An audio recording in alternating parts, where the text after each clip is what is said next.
श्री नारायण कवच स्तोत्रम् राजोवाच यया गुप्तसहस्राक्ष शवाहान् रिपुसैनिकान् क्रीडन्नीव विनिर्जित्य त्रिलोक्या बुभुजे श्रियम् भगवांस्तन्ममाख्याये परमनारायणात्मकम् यथा तथायिनः शत्रुन् येन गुप्तो जयन् वृथे श्रीशुक उवाच मृतः पुरोहितस्त्वाष्टो महेन्द्रायानुप्रेक्षते नारायणाख्यं परमाहम् तदीहैकमनास्त्रिणो विश्वरूप उवाच दौताङ्घ्रिं प्राणिराचम्य सपवित्रमुदन्मुखः कृतस्वाङ्गकरन्यासो मन्त्राभ्यां भाग्यतः शुचिः नारायणमयं परमं संनयेनमयः गते पादयोर्जानुनोरुर्भो हृदयेरित्यधोरसे मुखे शिरस्यानुपूर्व्य ओङ्कारादिनि विन्यसेत् ॐ नमो नारायणायेति विपर्ययमथापि वा करन्यासं ततः कुर्यात् द्वादशाक्षरवेद्यया प्रणवादियकारान्तम् अङ्गुष्ठपर्वशो न्यसेत्हृदय ओङ्कारम् विकारम् अनुमूर्धनि सकारं तु भ्रुवोर्मध्ये नकारं शिखया निषेध वेकारं नेत्रयोर्युञ्जन् नकारं सर्वसन्दिशो मकारम् अस्त्रमुद्दिश्य मन्त्रमूर्तिर्भवेद् पुरा विसर्गं फणन्तं तन्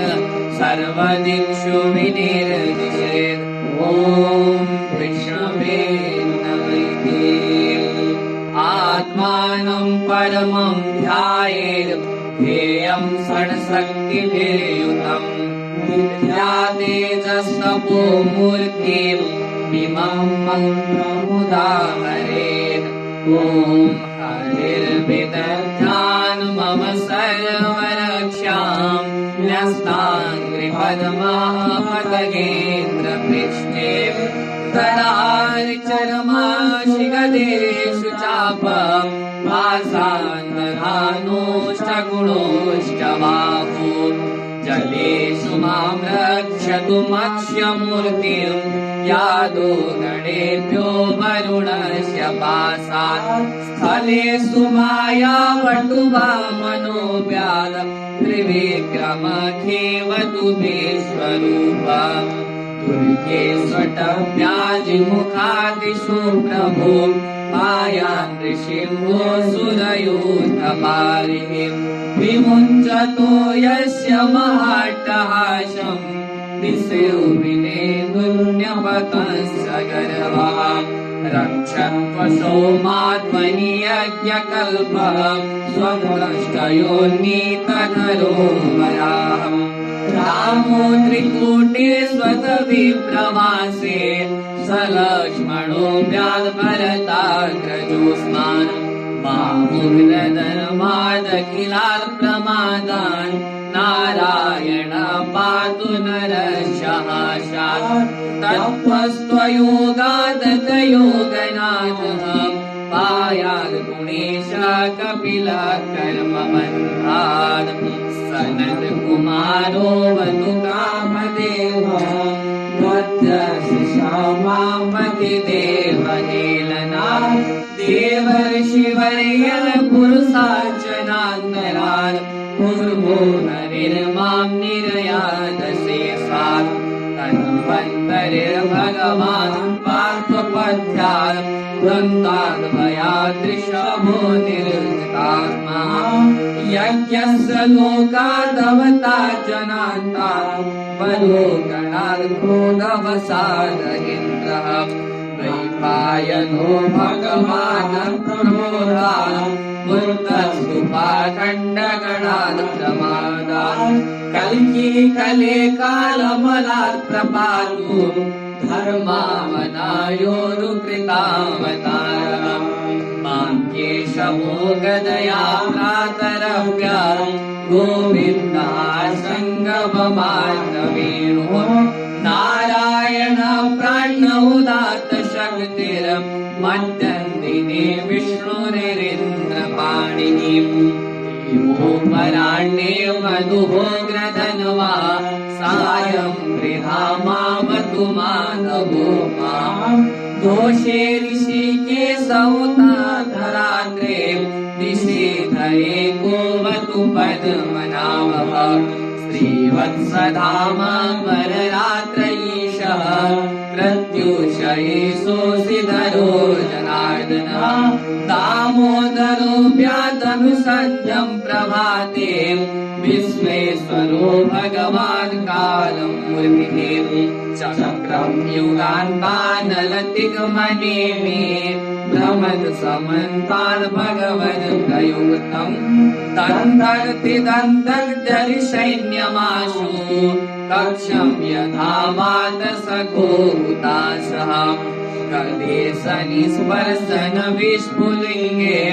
निष्पीड्य चित्तप्रियासि कुष्माण्डवैनायक यक्षरक्षो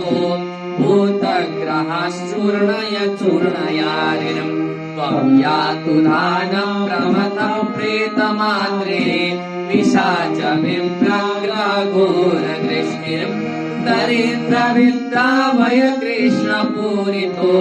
भीमस्वनोरे हृदयानि कम्पयन् त्वं दिग्मधारा शिवराशि सैन्यं मीशा प्रयुतो मम छिन्नि छिन्नि चक्षुषि चर्मच्छतचन्द्रछादया युषामघोनां हर पापचक्षुषाम् यन्नो भयं ग्रहेभ्यो भूत केतुभ्यो नृभ्य एव च सरीसृपेभ्यो दंष्टेभ्यो भूतेभ्यो भव्य एव वा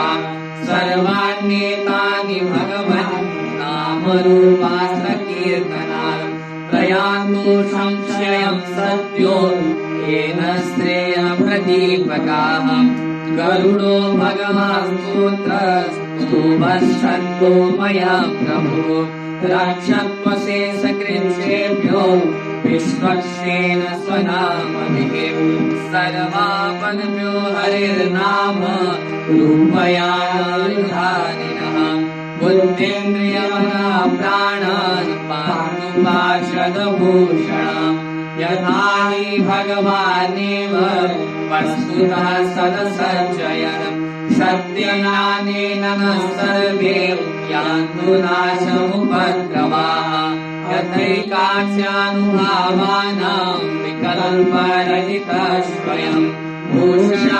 भूषायुधलिङ्गाख्यं तत्ते शक्तिस्वमायया तेनैव सत्यमानेन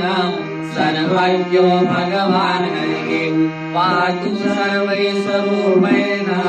सदा सर्वत्र सर्वदा विधेषु देशुमतः समन्तात् अन्तर्बहिर्भगवान् नारसिंहः प्रहापयल्लोकभयं श्वनेन स्वतेजसाग्रस्तसमस्ततेजः भगवन्निदमाख्यातं परमनारायणात्मकम् विशेषस्याञ्जसायेन तंसितो सुरयूथपात् एतद्धारयामस्तु यं पश्यति चक्षुषां बलाः संस्पृशेत् सत्यं सात्वसात् स विमुच्यते न कुतश्चित् भयं तस्य विद्यां धारयतो भवेत् राजदस्युग्रहादिभ्यो व्याघ्रादिभ्यः गर्हिचित् इमां विद्यां पुराकस्य कौशिको धारयन् भुजः योगधारणया स्वाङ्गं जहौषा मरुधन्वनि तस्योपरि विमानेन गन्धर्वपतिरेकदा ययौ चित्ररथस्त्रिभिरवृतो यत्र द्विजाक्षयः गगनान्यपतन सद्यः सविमानमयवाक्षिराः सबालखिल्याचनास्तस्तिन्यादाय विस्मितः प्राच्य प्राची सरस्वत्यां स्नात्वा धाम स्वमनवगात् श्रीसुकौवाच यैनं शृणुयात् काले यो धारयति जागृतः तं नमस्यन्ति भूतानि मुच्यते सर्वतो भयात् एतां विद्यामधिगतो विश्वरूपाच्छतग्रतुः त्रैलोक्यलक्ष्मीं बुभुजे विनिर्जित्य वृते सुरान् यत्पादाब्जनकोदकं त्रिजगतां पापौकविध्वंसनम् यन्नामामृतपूरकं च पिबतां संसारसंतारकम् पाषाणोऽपि यदङ्घ्रिपद्मरजसा सामान्मुनिमोचिता आर्तत्राणपरायणश्च भगवान् नारायणो मे गतिः आर्तत्राणपरायणश्च नारायणो मे गतिः श्रीनारायण कवच स्तोत्रम्